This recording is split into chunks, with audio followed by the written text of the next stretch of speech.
y'all. Hope you're enjoying your Saturday before the blizzard. Yes, we are having a storm tomorrow and Monday. I was like, if it's snowing Monday, I am not going to work. Hopefully the office is closed and I get that alert. But yeah, we about to have another one. So I'm doing my laundry, do your errands, whatever you need to do it today. Okay. But it's two things I wanted to talk about. One thing that's bothering me a lot is with these damn teenagers. And I just want to say, I'm happy I have one, because the Bible predicts and prophesies everything that's going on. It was prophesied. And even though, like I said before, some scriptures, we don't understand, but for the most part, that book is facts.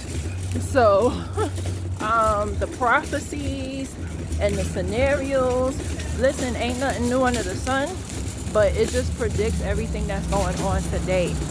And one of the things that it was predicted is rebellion of the generations, and each generation gets worse.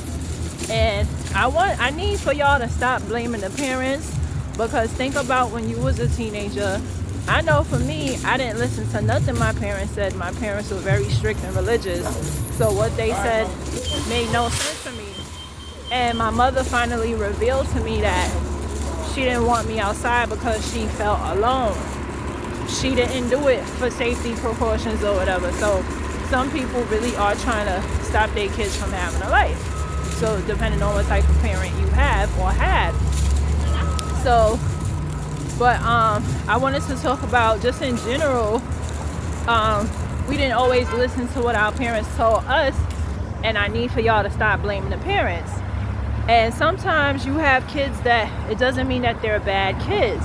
I wanted to remind people of that. My son is a 3.8 GPA student. He is very active in his school. Anything they got going on, he does it. Leadership. They got something called leadership. He works for Read Alliance. He tutors kids. You name it, he does it. He did sports in junior high. He didn't enjoy it. He had a whack coach, so I can't really blame him. But my son is very involved in school. He doesn't run the streets or any of that. But he just told me yesterday that he went to Kings Plaza Mall. Now, those of y'all from Brooklyn, if y'all have sense, y'all know not to go to that mall. It's very ghetto. It's always been ghetto. My father is 69 years old. He said when he was a kid, it was ghetto. Then when I was a teenager, I went there one time with a friend from church, and it was barely no stores. It wasn't appealing to me. It was very far. Though I live in Brooklyn, I live closer to Queens Center. And I didn't go to Atlantic Mall until after I gave birth, and that mall doesn't appeal to me either unless if I need something. So if I need something from Target, I'm more likely to go to Atlantic than Gateway, because Gateway is far. I don't drive.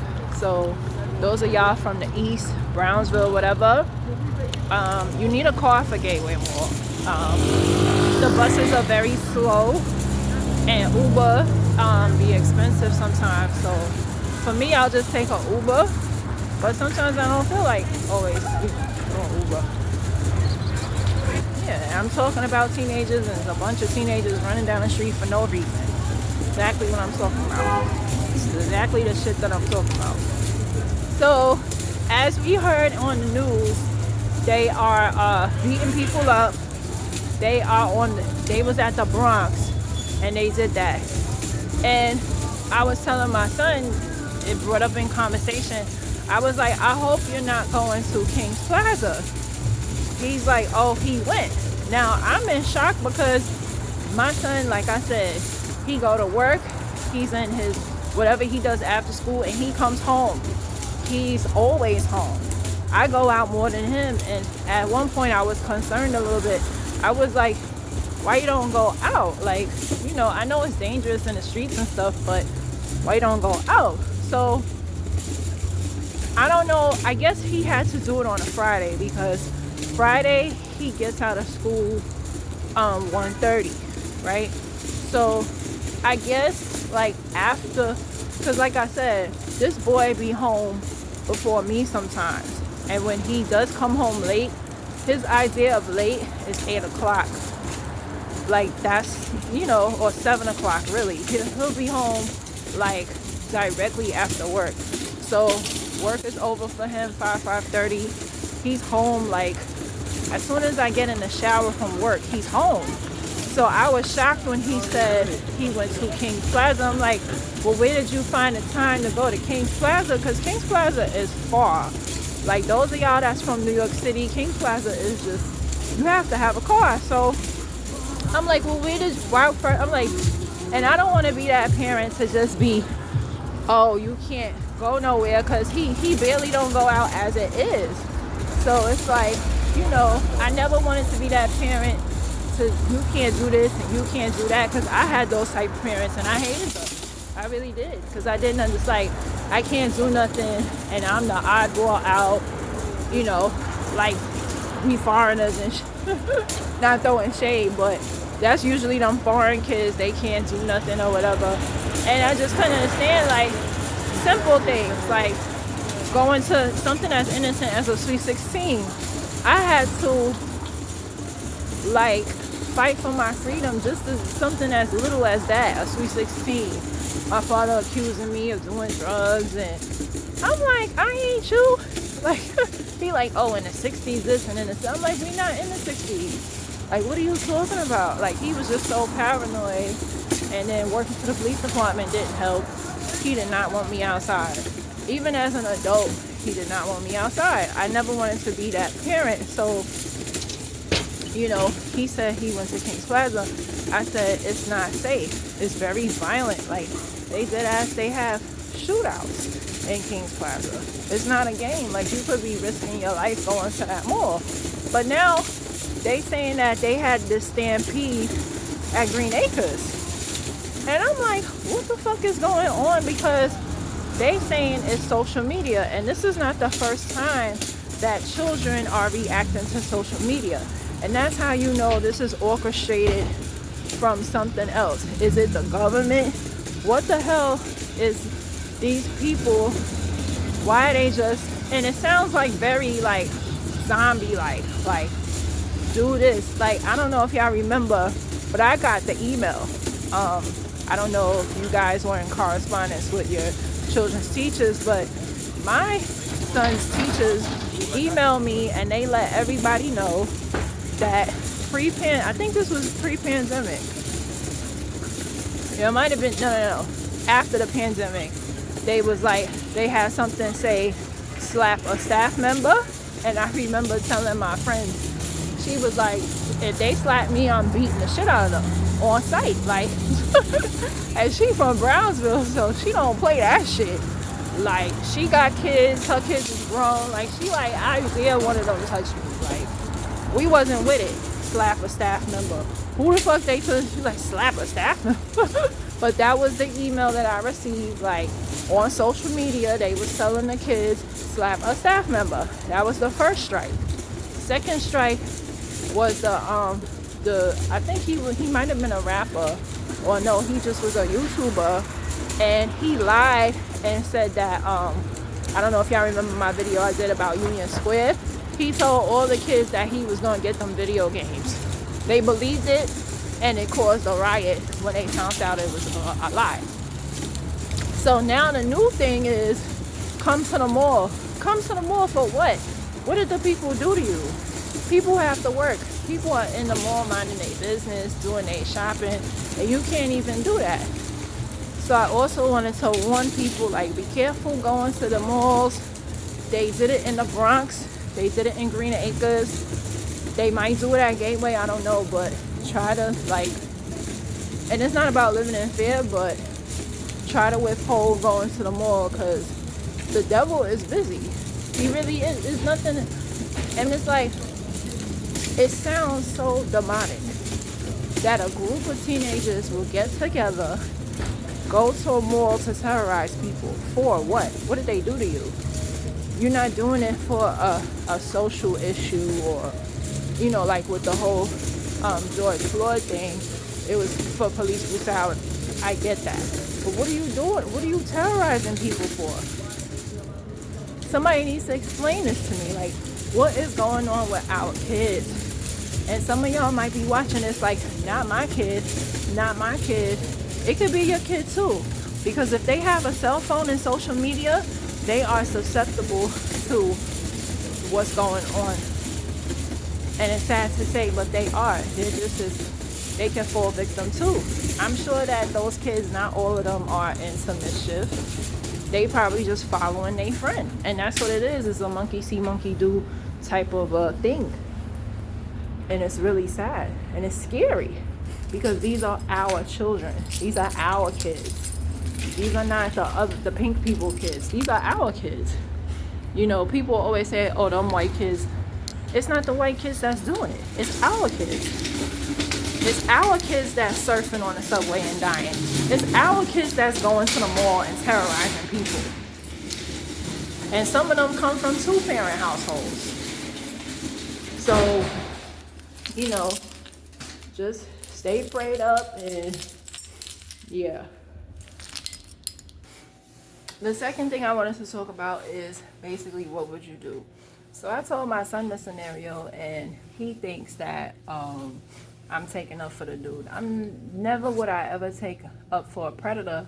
However, I'm the type of person, I need to know all sides and all information, for the simple fact I went to high school with a girl who lied about being raped. So I was very young. I was only 17, but it's something I'll never forget because it taught me. I didn't jump to conclusions. Like, I knew from the story that she was lying, but naturally people believed her because she's a girl, right? She later, within a couple of days, confessed that it was a lie. And then the sick thing was, she didn't apologize on anything. She just, we knew it was a lie because it's like, we know that he wouldn't do that, but beside the point, it just didn't make sense. Like, why would he try to rape you inside somebody else's house? Why would you come to school the next day? Why didn't you tell your mother, whatever? Like, it was just so many holes in the story, and she finally came clean. It was like, yeah, it was a lie. He just tried to push up on her, not rape her. That's two different things. Somebody trying to rape you is they pull your clothes off, they try to stick it in, like, that's trying to rape. He just tried to push up on her as he did other people. So it was this lady on a bus stop. She said she was being followed. She actually pointed at him and scratched out the address or whatever. And she was like, yeah, he was following her, this and that. She alerted the bus driver. And so she gets on the bus. She's sitting next to the bus driver. He's not sitting nowhere near her. He's not saying nothing to her. The bus driver kicks him off because she's assuming that this lady's telling the truth. And I just wanted to ask y'all, if you were a bus driver and a woman says that some dude is following her, but you don't see him doing anything, would you kick him off? Me personally, I would not, because, okay, she's saying that he's following her, but we don't know if that's true. She said that he said to her, oh, he wants some pussy. Now, what he said warrants a punch in the face. Too bad she wasn't with her boyfriend or husband or whatever. But unfortunately, we have a lot of men that talk like that or whatever. And so the bus driver even said, if you don't get off the bus, I'm going to call the police. So, of course, he's like, well, what did I do? Like, what? What he said to her was wrong. I'm not saying that. But it's just, I feel like this woman overreacted. And the fact that she would even draw to the conclusion that he was following her when there's no indication he was following her. He just got on the same bus as her. That doesn't mean he's following you. Like, following you is like, if you're walking down the street for I feel like if it's 2 or 3 blocks, he's not making no turns, whatever, and then you walk into like a Rainbow's and he comes into Rainbow with you, yes, he's following you, because what the fuck he needs to, what does he need in Rainbow, right? Or something like that. But if somebody's just walking in the same direction as you, they're taking the same bus as you, that does not mean that they're following you, right? And we just live in this world where people go by looks, unfortunately. He's cockeyed, he's a black man, so all of, he's automatically deemed as a weirdo. I want to tell y'all a story. So my son's grandmother, she works in a corporate building, and in that same building there's lawyers and everything in that same building. A security guard, a female black security guard, said that this man was harassing her. You know what happened? She got fired. I think that's wrong, because it's almost like to say, well, how dare she complain? She might have been telling the truth. But the way they dealt with it was, oh, there's no way he could be guilty because he's a white man. He wears a suit every day. So the way they took it was, well, she's lying. We're going to fire her. Now, if she was telling the truth, to my knowledge, that sounds like a lawsuit, right? But it just shows you how people react to people's looks. So this man is black. He looks a little poor, and he's cockeyed. So he must be a weirdo, and he must be. But best believe if he was a white guy in a suit, she would have never told the bus driver he was none of that. So I feel like this. If you're a woman, don't do that to just black men. Treat every man like that, right? That's harassing you, right? Don't just, and some people don't realize that they're prejudiced against their own kind. Because I'm curious to know, if he had a suit on and you were in a different neighborhood, would you feel like you were being followed? Probably not. Comment, like, and subscribe. What would you do if you was that bus driver?